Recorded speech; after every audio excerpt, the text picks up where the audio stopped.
जम्मू कश्मीर में 4G तो लौट चुका है। अब स्टेटहुड का दर्जा जम्मू एंड कश्मीर को कब मिलेगा, इस पर आज डिटेल में चर्चा करेंगे। जब से जम्मू एंड कश्मीर में 4G शुरू हुआ है, यानी कि परसों रात से 550 दिन पूरे होने के बाद जम्मू एंड कश्मीर को 4G मिला और उसके बाद से ये चर्चा और ये होड़ मच चुकी है कि इसका क्रेडिट किसको दिया जाए। क्या उनको दिया जाए जिन्होंने इसके लिए केस किए कोर्ट में, सुप्रीम कोर्ट में, इसके बाद इसके लिए लगातार जंग लड़ी कि 4G जो है जम्मू एंड कश्मीर को दे दिया जाए। कई सारी परेशानियां जम्मू एंड कश्मीर के लोगों को फेस करनी पड़ रही हैं। या पॉलिटिकल पार्टीज़ में से दे दी जाए, भारतीय जनता पार्टी को, जम्मू एंड कश्मीर अपनी पार्टी को, या फिर उन पार्टीज़ को जिन्होंने इसके लिए आवाज़ नहीं उठाई, या फिर JKNPP को। हर कोई अपने तरीके से कोशिश कर रहा है कि हमने जो कहा था कि 4G जल्द से जल्द आ जाना चाहिए, तो हमारी जंग की वजह से, हमारी लड़ाई की वजह से जम्मू एंड कश्मीर को 4G वापस मिला है। बहरहाल जीत किसी की भी जीत हुई हो, अल्टीमेटली जीत आम जनता की है कि 4G मिला। और उसकी वजह से जो परेशानियां बच्चों को आ रही थी, बिजनेस कम्युनिटीज़ को आ रही थी, चाहे मीडिया वालों को आ रही थी, या और अलग अलग स्पेयर्स में लोगों को परेशानियां आ रही थी, उन सारी परेशानियों में कहीं ना कहीं थोड़ा सा अंकुश जो है वो ज़रूर लगा है। अब उनकी परेशानियां कम हुई हैं। इसके अलावा जो लॉस पिछले 550 दिन में जम्मू एंड कश्मीर को इंटरनेट बंद होने की वजह से हुआ है, वो इरिप्लेसेबल है। वो भी काफ़ी लंबा समय लग जाएगा उसे वापस जो है वो उस लॉसेस को कवर करने के लिए। बहरहाल वो सारी चीज़ें जो हैं वो डिस्कशन का मुद्दा है, इन्वेस्टिगेशन का, उस पर चर्चा लगातार चलती रहेगी और पता चलेगा कि कितना लॉस हुआ है और आने वाले समय में किस तरह से उसे रिकवर किया जाएगा। बात अब करते हैं, जो 4G तो मिल गया, अब स्टेटहुड जम्मू एंड कश्मीर को कब मिलेगा। कुछ दिन पहले राज्यसभा में अपोजिशन के लीडर गुलाम नबी आज़ाद साहब, कांग्रेस पार्टी को रिप्रेजेंट करते हैं, उन्होंने एक बात कही थी कि जम्मू एंड कश्मीर को स्टेटहुड वापस दे दी जाए, क्योंकि काफ़ी कभी भी जम्मू एंड कश्मीर के लोगों की ये मांग नहीं रही कि जम्मू एंड कश्मीर को यूटी बना दिया जाए। और एक स्टेट को यूटी बनाना आज तक किसी भी देश के इतिहास में, जम्मू एंड कश्मीर के ही नहीं, पूरे देश के, पूरी दुनिया के इतिहास में कभी ऐसा नहीं हुआ। तो उसको लेकर उन्होंने डिटेल में चर्चा की थी। आइए सुनते हैं उन्होंने क्या कहा था। और एक चीज़ उन्होंने कही थी कि बिल भी पेश किया जाना चाहिए यहाँ पर, ताकि जम्मू एंड कश्मीर को स्टेटहुड वापस दे दी जाए। सिर्फ एक ले डिस्ट्रिक्ट यूनियन टेरिटरी मांगती थी।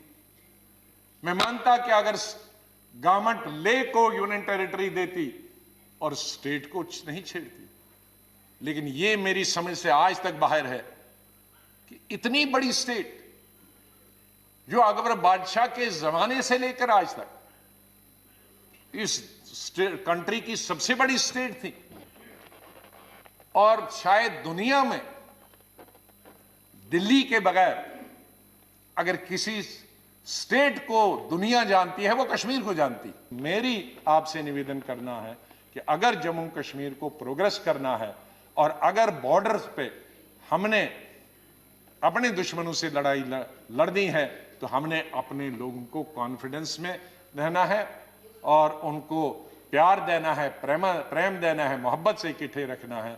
तो आपसे मेरा निवेदन होगा कि बिल इस सदन में लाएं और स्टेटहुड को आप वापस रेस्टोर करें और स्टेटहुड देकर जम्मू कश्मीर में विधानसभा के इलेक्शन हो जाएं। इसके अलावा कुछ फैक्ट्स पर चलते हैं। सन 1846 में अमृतसर ट्रीटी के बाद जम्मू एंड कश्मीर एक राज्य बना, जिसमें महाराजा गुलाब सिंह जी जो है उस समय उन्होंने ट्रीटी की, और उसके बाद से लेकर बहुत बड़ा एरिया, देश की सबसे बड़ी रियासत माना जाता था। और इतनी बड़ी रियासत जो है वो जम्मू एंड कश्मीर को 5 अगस्त सन 2019 को 2 भागों में डिवाइड कर दिया गया, जिसमें एक था लद्दाख विदाउट लेजिस्लेचर और दूसरा था Jammu and Kashmir with legislature. Ghulam Nabi Azad साहब ने एक बात और उसमें कही थी कि करगिल की डिमांड कभी नहीं रही कि उनको यूटी दिया जाए। ले की डिमांड काफ़ी समय से थी, ले को मिल जाता तो कोई प्रॉब्लम नहीं थी। करगिल को क्यों यूटी बनाकर लद्दाख के साथ शामिल कर दिया गया।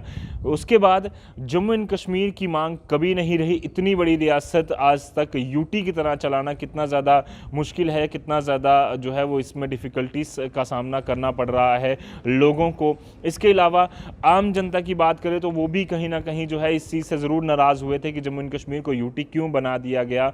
और अगर हम पॉलिटिकल पार्टीज़ की बात करें तो जम्मू एंड कश्मीर अपनी पार्टी हो या फिर जितनी भी अलग अलग पॉलिटिकल पार्टीज हैं, उन्होंने ये ज़रूर कहा है कि जम्मू एंड कश्मीर को जल्द से जल्द स्टेटहुड का दर्जा वापस दे दिया जाए। भारतीय जनता पार्टी ने भी कई बार ये कबूला है, अमित शाह ने पार्लियामेंट के फ्लोर से भी ये बार बार कहा है, पर कब ये फैसला जम्मू एंड कश्मीर के लिए लिया जाएगा इसके इंतज़ार काफ़ी समय से हम लोग कर रहे हैं।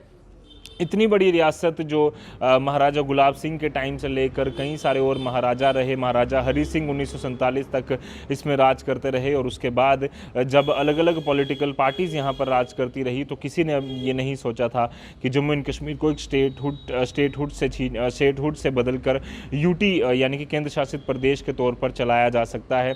अभी अगर बात करें, जितनी भी political parties Jammu and Kashmir में एक्टिव हैं वो अपनी बात तो रख रही हैं, पर आम जनता से उस तरह की बात जिस तरह से 4G को लेकर आई थी उस तरह की आवाज़ अभी तक जम्मू एंड कश्मीर की आम जनता से हमें देखने को नहीं मिल रही है। हालांकि पब्लिक स्पेयर पर इतनी बात नहीं हो रही, प्राइवेट स्पेयर्स पर ज़रूर लोगों ने ये कुछ अपनी बात कही है कि स्टेटहुड जो है वो जम्मू एंड कश्मीर को वापस दे दी जाए। पर ओवरऑल अगर पब्लिक बात करें, डिबेट्स की बात करें, या फिर अगर हम जितनी भी अलग अलग सोशल दायरे हैं वहाँ पर किसी तरह से स्टेटहुड को लेकर जो है इतनी बड़े पैमाने पर बात नहीं हुई है।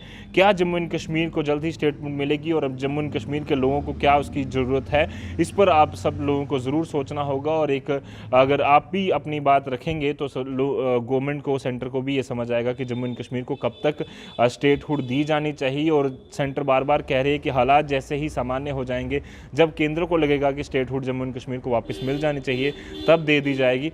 पर उसके लिए बात करना, डिबेट करना, चर्चा करना हमेशा जो है वो करते रहनी चाहिए, ताकि ये पता चले, किसी निष्कर्ष पर केंद्र भी पहुंचे और जम्मू एंड कश्मीर की लीडरशिप भी उन्हें लगातार बताती रहे कि जम्मू एंड कश्मीर के लोग ये चाहते हैं। और बाकी रही आर्टिकल 370 और 35 की बात, उस पर अभी कोई भी चर्चा नहीं है।